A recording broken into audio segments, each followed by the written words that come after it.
صل على رسوله الكريم. ابن عباس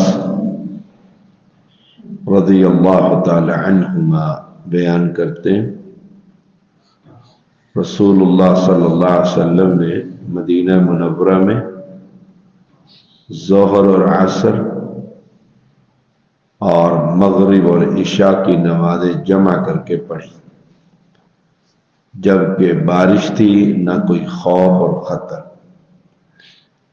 ابن عباس رضی اللہ تعالی عنہما سے پوچھا گیا اس سے آپ صلی اللہ علیہ وسلم کا مقصد کیا تھا؟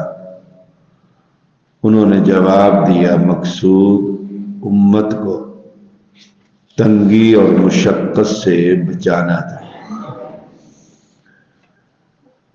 محمد بن عبداللہ بن زید بیان کرتے ہیں کہ جب صبح ہوئی تو ہم رسول اللہ صلی اللہ علیہ وسلم کی خدمت میں حاضر ہوئے۔ میں نے آپ صلی اللہ علیہ وسلم کو خواب سنایا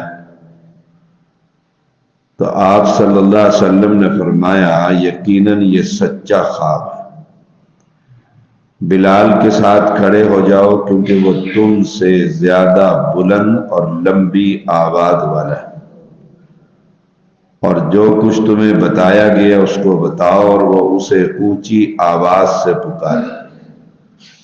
چنانچہ جب عمر بن خطاب رضی اللہ تعالی عنہ نے نماز کے لیے بلال رضی اللہ تعالی عنہ کی پکار سنی تو رسول اللہ صلی اللہ علیہ وسلم کی خدمت میں حاضر ہوئے، اور کیفیت یہ تھی کہ وہ اپنا تہبند گھسیٹتے چلے آ رہے تھے اور کہہ رہے تھے، اللہ کے رسول، اس ذات کی قسم جس نے آپ کو حق دے کر بھیجا، میں نے بھی اسی قسم کی چیز خواب میں دیکھی۔ تو رسول اللہ صلی اللہ علیہ وسلم نے فرمایا، الحمدللہ، یہ اور زیادہ پختگی کا باعث ہے۔ ابن عمر رضی اللہ تعالی عنہما بیان کرتے ہیں، مسلمان جب مدینہ طیبہ تشریف لائے تو نمازوں کے لیے اندازے سے جمع ہو جاتے تھے، اس کے لیے کوئی اعلان نہیں ہوتا تھا۔ انہوں نے اس سلسلے میں ایک دن بات چیت کی تو ان میں سے بعض نے تجویز پیش کی کہ نصارہ کی طرح ناقوس بنوا لیں، بعض نے کہا یہود کی طرح نرسنگا کی طرح قرن بنوا لیں۔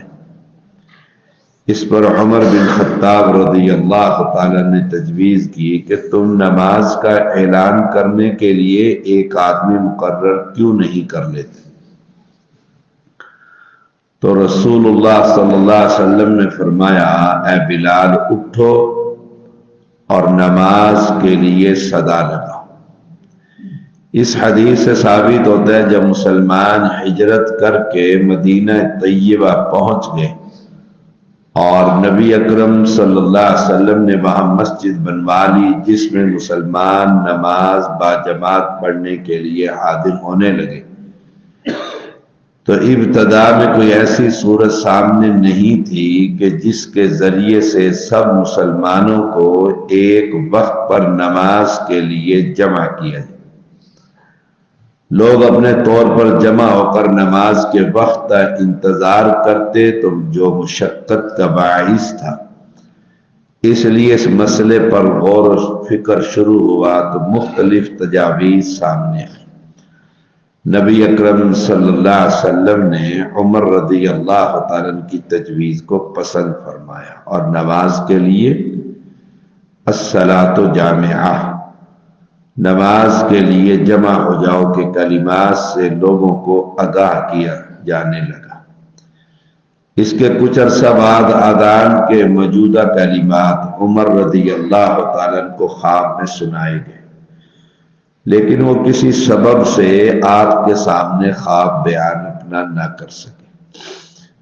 اس کے بعد یہی کلمات عبداللہ کو خواب میں سنائے گئے تو انہوں نے اپنا خواب رسول اللہ صلی اللہ علیہ وسلم کو سنا دیا۔ آپ صلی اللہ علیہ وسلم نے اس خواب کو سچا خواب قرار دیا۔